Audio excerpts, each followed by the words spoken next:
하나님의 말씀 같이 보시겠습니다. 욥기 40장 1절에서 5절 말씀 함께 봉독하겠습니다.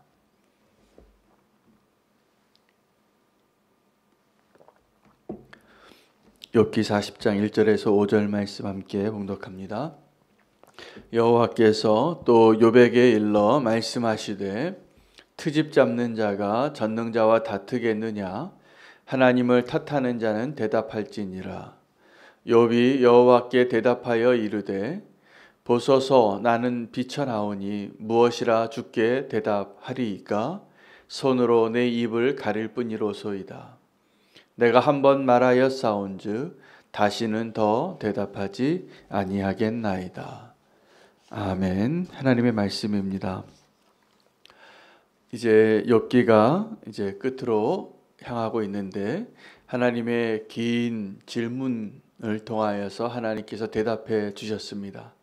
한동안 하나님께서 너무나 대답해 주지 않아서 하나님의 침묵이 욥에게 너무나 힘든 일이 되어서 욥이 하나님 앞에 부르짖고 여러 가지 질문과 항변과 오늘 그 욥 자신의 고백에 의한다면 그가 트집 잡는 자였고 하나님을 탓하는 자였습니다. 그의 모습을 하나님은 그렇게 표현하신 것이죠. 네가 나에게 그렇게 옳다고 생각해서 나에게 항변했던 그 모든 것이 그런 모습이라고 2절 말씀에 하나님께서 말씀하시고 이제 또 대답을 해보라. 내가 이렇게 많은 질문을 했으니 이제 대답을 해보라 라고 얘기했을 때 욥이 자기 자신을 이렇게 표현합니다. 보소서 나는 비천하오니. 여기서 비천하오니라는 이 표현의 단어의 뜻이 주님 나는 너무 가벼운 자입니다 라는 뜻입니다. 주님 앞에 나는 이렇게 바람에 나는 겨와 같이 바람이 불면 사라져버릴 안개와 같이 나의 인생이 그리고 내가 그 하나님 앞에서 얼마나 연약하고 보잘것없는 자인지를 깨닫게 된 것이죠. 그런데 정확하게 이것이 하나님께서 욥에게 듣고 싶은 대답입니다. 우리가 하나님 앞에 섰을 때 내가 얼마나 비천한 자인지 내가 얼마나 작아지는지 그걸 깨닫게 되면 이제 그때 하나님께서 우리를 더 존귀하게 해주시고 하나님의 형상으로 새롭게 빚어주시고 그 일을 행하실 것이기 때문에 그렇습니다. 욥의 모습을 자기가 스스로 돌아봤을 때 두 가지 모습이 있었거든요. 하나는 하나님을 너무나 신실하게 의롭게 다른 사람 그 누구보다도 하나님을 경외하던 자로 살던 의로운 자였습니다. 그 모습도 욥의 모습입니다. 하나님이 인정하셨던 그래서 사탄에게까지 자랑하셨던 하나님 너무나 사랑하는 자의 모습입니다. 근데 지금 욥의 모습은 모든 것을 잃어버리고 목숨이 붙어 있을 뿐이지 죽은 자 같은 썩어 냄새나는 모든 사람에게 버림받은 비참한 모습 그 모습으로 하나님께 항변했는데 사실은 더 비참해지는 것이죠. 내가 하지 말아야 할 말을 했구나. 그래서 그의 표현에 의하면 내 손으로 내 입을 막겠습니다. 이제 그가 이제 하나님의 침묵 앞에서 이제 욥의 침묵이 이렇게 시작이 되어지는 것입니다. 하나님이 그것을 기뻐하십니다. 그리고 이제 욥이 진정으로 하나님 앞에 회개하게 되고 하나님이 정말 또 다른 축복의 시간으로 들어가게 되어지는 것을 보게 되는 것이죠. 여러분 우리가 고난 끝에서 하나님께서 우리를 어떻게 회복시키시고 우리를 어떻게 축복하시고 어떻게 위로하실지를 절대로 의심하지 마십시오. 내 모습 그대로 하나님께서 우리를 보시고 바라보시고 또 인정하시고 위로하실 때 그것이 정말 진정한 하나님의 축복이 될 것이라 믿습니다. 우리가 하나님 앞에 나아갈 때 바리새인처럼 노력하는 부분이 우리 누구에게나 있습니다. 마치 내가 사랑하는 사람에게 좀 예뻐 보이고 싶고 좀 내가 멋있는 남자이고 싶고 그런 마음이 있잖아요. 사랑하니까. 그것은 어쩌면 하나님께서도 내 실제 모습을 알지만 여러분, 내 사랑하는 아내가, 내 사랑하는 남편이 그냥 있는 모습 그대로의 모습도 너무나 사랑스럽지만 우리가 특별한 날이라고 데이트하러 갈 때 이렇게 멋있게 또 예쁘게 이렇게 가꾸고 나오면 또 그것도 아름답잖아요. 그 마음이 담겨져 있고 우리가 하나님께도 그러한 것입니다. 하나님 앞에 나아가는 그 마음이 내가 하나님 앞에 나의 최선의 모습으로 하고 싶은 마음들, 그 마음이 다 실린 것이죠. 그런데 문제는 그것이 내가 하나님을 향한 그 마음의 진심을 잃어버리고 바리새인처럼 그 대상이 내 배우자가 아니라 다른 사람에게 그렇게 보이고 싶어서 그렇다면 그건 굉장히 잘못된 것이잖아요. 하나님 앞에 우리가 있는 모습 그대로를 보여드리고 하나님께서 지금 나를 어떻게 바라보시는가를 알고 그렇게 하나님 앞에 설 수 있는 자가 되면 좋겠습니다. 그 고백이 오늘 내가 주님 앞에 비천한 자오니 욥이 깨달은 것입니다.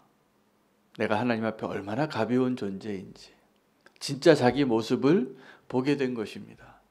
그리고 하나님께서 그 욥을 회복시켜 주시는 은혜로 들어가게 됩니다. 하나님께서 그 욥의 모습을 이렇게 트집 잡는 자, 하나님을 탓하는 자, 근데 이 모습이 우리의 모습입니다. 제가 어제도 목사님들과의 작은 모임이 있었습니다. 사랑하는 목사님들과 함께 모여서 서로 목회의 고충도 함께 나누고 또 함께 기도해 주는 그러한 소중한 시간이 됐는데 코로나 때 힘들다 보니까 이 목사님들도 이 어려운 시기에 좀 불합리하고 불공정한 일에 대해서 그런 마음이 좀 있었다는 것을 알게 됐어요. 그래서 대화를 하다가 우리가 그러지 말자고, 이 상황 가운데서도 하나님께서 일하고 계시고 우리가 교회가 교회됨을 하나님께서 다 통과하게 하시는 가운데 그 중에 하나일 뿐인데 누군가를 탓하고 원망하지 말고, 그래서 갑자기 대화하다가 입을 막았어요. 우리 이러지 말자고. 참 감사하더라고요. 그렇게 생각하고 나눌 수 있는 목회자들이 있다라는 것이. 여러분, 우리가 무슨 말을 할 때 나도 모르게 어떤 사람을 비난하거나 하나님을 비난할 때가 있잖아요. 우리 그렇게 다 연약한 자입니다. 그 연약함이 보이고 또 연약한 모습으로 살아가게 되는데 이 욥이 너무나 고통스러우니까, 그리고 또 자기를 비난하는 그 친구들에 대하여 대답하다 보니까 원래는 그러지 않았던 것 같아요. 그러니까 사단이 역사하는 게 어떻게 역사하냐면 그 친구에게 역사하는 거예요. 그 친구들도 욥을 곁에 계속 있는 사랑하는 친구잖아요. 근데 그 친구들은 욥에게 자꾸 정답을 이야기하면서 네가 잘못한 거 없냐고 계속 질문하는 그 질문 때문에 욥이 대답하다가 진짜 잘못한 거예요. 하나님을 탓하는 자가 됐어요. 내가 이렇게 의로운데 하나님 나에게 어떻게 이러실 수 있냐고 하나님을 비난하는 자가 되어버린 것이죠. 여러분, 지금 우리의 입술로 하나님을 찬양하고 누구를 축복해야 할 그 입술로 누군가를 비난하고 책망하고 있다면 우리가 입을 막아야 됩니다. 우리의 손으로. 당연히 그럴 이유가 있는 것 같지만 오늘 하나님께서 욥에게 뭐라고 얘기하시냐면 바로 네가 전능자와 다투겠느냐고. 욥이 하나님과 싸울 마음이 있었던 것이 아닌데 그가 했던 말들과 그 상황에 처해서 했던 모든 행동들은 어떤 결과가 됐냐 하면 하나님과 싸우는 자가 된 겁니다. 하나님과 동의하지 못하고 광야에 있었던 이스라엘 백성이 한번 돼 보십시오. 여러분 모세에게 비난하지 않을 자신이 있습니까? 내가 왜 이렇게 고생해야 하냐고. 나 정말 힘들다고. 이거 먹고 살기 힘들다고. 이게 당신 때문이라고. 그 모세가 참 대단한 것은 하나님과 하나님의 온 집에 충성하였다라고 말합니다. 근데 이 표현에는 무엇이 포함되어 있냐면 정확하게 하나님과 하나님의 집에 충성하기 위하여 모세는 중개자에 있었던 것이죠. 그래서 하나님께 충성한 자로 서는 것은 모세가 어렵지 않았습니다. 두려웠지만 그 사명을 주신 하나님 앞에 충성했어요. 근데 하나님의 집에 충성하는 게 어려워요. 이 하나님의 집에 충성하는 것은 지금 그 사람들은 이 고통 때문에 고난 때문에 이 광야에서 모세를 향하여 계속 불만을 쏟아내고 있거든요. 그런데 모세가 그 이스라엘 백성을 향하여 지면에서 가장 온유함이 뛰어난 자로 인정받았다는 것이 그가 얼마나 충성된 자인가를 보여주는 하나님의 칭찬입니다. 여러분, 우리가 하나님의 도우심이 필요한 부분이 어떤 거냐면 나를 미워하고 나를 비난하고 나를 오해하고 나를 싫어하는 사람에게 선하게 대하는 거예요.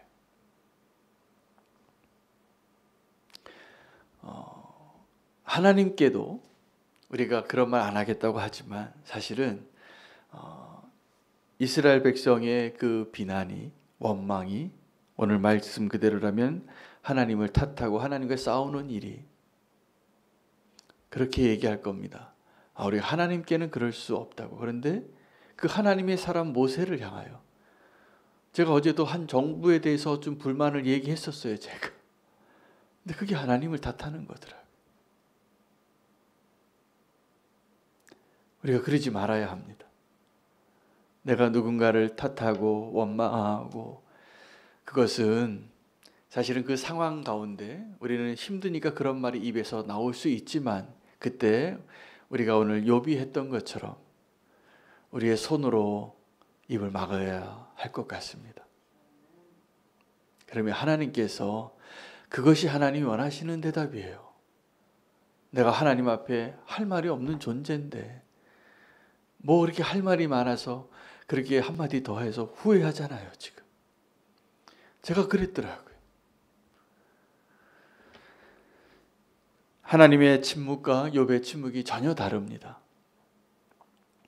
하나님은 욥에게 대답해 주고 싶으셨지만 그 대답이 욥을 바꾸지 않습니다.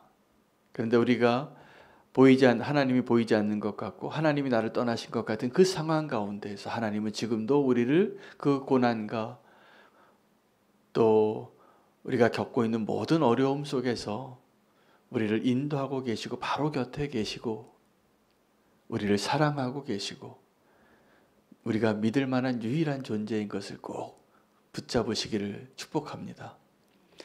하나님 앞에 욥이 좋은 결론을 내렸습니다. 하나님, 나는 너무 비천한 자입니다. 나는 너무나 무지한 자입니다. 이제 하나님을 인정하게 될 때 이제 우리의 지혜의 눈이 열리고 믿음의 문이 열려서 하나님이 우리의 정말 하나님이 되실 것입니다. 하나님이 우리의 정말 하나님이 되실 때 하나님 우리를 어떻게 축복하실지 기대하셔도 좋습니다. 어제 말씀 다시 한 번 더 복습하면 우리는 내가 원하는 것을 성취하고 성공하기 위해서 계획하지만 잘 알지도 못하면서 계획하는 거예요. 그 능력도 없으면서 계획을 하는 거예요. 그 계획한 것을 이룰 수 있는 진정한 능력이 있으신 분은 하나님이십니다. 그런데 우리 인생의 계획 가운데 하나님의 팩터가 별로 없어요. 믿음으로 산다는 것은 네가 가고 싶고 네가 선택하고 싶은 것을 선택하는 것이 아니라 내가 지시할 땅으로 갈 수 있겠느냐고. 그때 아브라함이 되는 겁니다. 내가 원하는 땅으로 갈 때 조카 롯이 되는 것이고, 하나님께서 지시한 땅으로 가게 될 때 아브라함이 되는 거였잖아요. 아브라함에게 동서남북을 다 돌아보라. 네가 밟는 땅을 다 주리라. 우리가 계획하고 내가 원하는 것을 차지한다고 하면서 내가 원하는 것이 많을수록, 내가 소유한 것이 많을수록 꼼짝달싹 못합니다. 그 인생이. 그러나 우리가 하나님께 맡기는 삶을 살게 되면 하나님 우리를 어떻게 부요하게 하시고 우리를 어떻게 축복하실지 상상할 그 단계를 더 뛰어넘는 그런 축복된 인생이 될 거라고 꼭 믿으셔야 합니다. 저는 우리는 교회가 꼭 그런 교회가 됐으면 좋겠어요. 우리가 꿈꾸는 교회가 아니라 하나님이 꿈꾸는 교회가 좀 되기를 원해요. 그래서 우리의 생각과 우리의 판단과 경험과 우리의 계획들이 하나님의 계획을 방해하고 있지는 않은지 그 팩터가 하나는 꼭 있어야 돼요. 그래서 하나님께서 우리의 발걸음을 인도하실 그 영역을 항상 꿈꾸고 가보지 않은 길을 가도 염려하는 자가 아니라 기대하는 자가 되고, 내가 할 수 없는 일을 하나님께서 맡겨도 그것을 불평하는 자가 아니라 도리어 하나님이 나를 이렇게 인정하셨구나라고 기뻐할 수 있는 자가 될 때 우리는 하나님과 동행하는 자가 되고 하나님이 우리와 함께 하시는 그 축복을 날마다 경험하는 은혜의 인생이 될 거라고 저는 그렇게 믿습니다.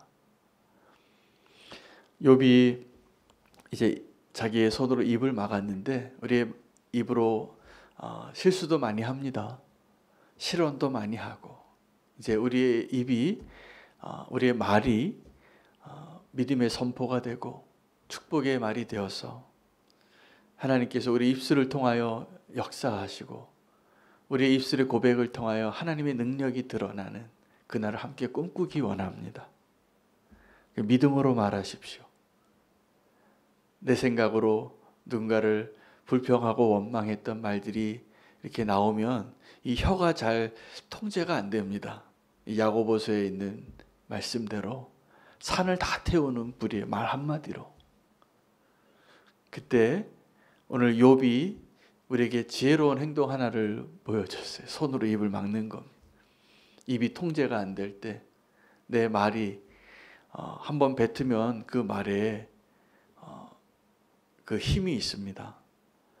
그 말이 열매를 맺습니다.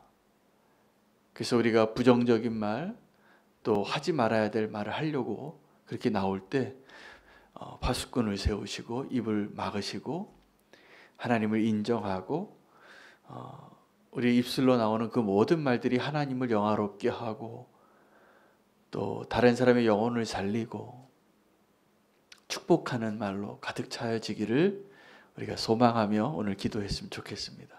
짧은 본문이지만 하나님께서 욥의 모습을 보여주시고 또 욥의 진정한 대답과 같은 모습이기도 합니다. 내가 이제 말하지 않겠습니다가 대답이었어요.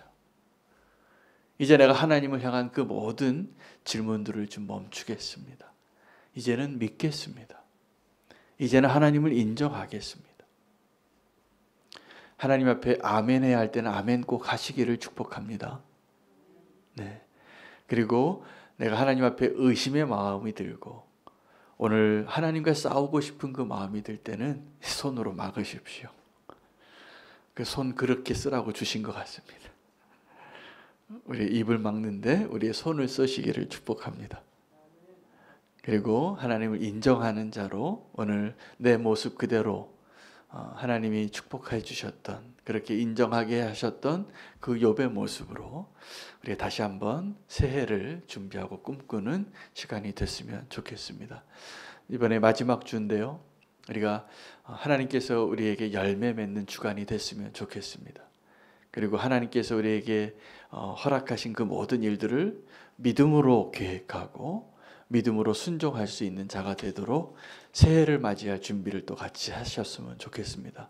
오늘 말씀 붙잡고 우리의 인생 가운데 하나님의 역사하심을 또 소망하며 기도하고, 특별히 오늘은 2022년도에 하나님께서 세우신 리더들을 위해서 좀 기도했으면 좋겠습니다. 마을 리더, 마당 리더, 또 밑사람 기사녀, 그리고 운영위원들 위해서 기도해 주시고, 또 새롭게 파송 오신 교우들 8분이 있습니다.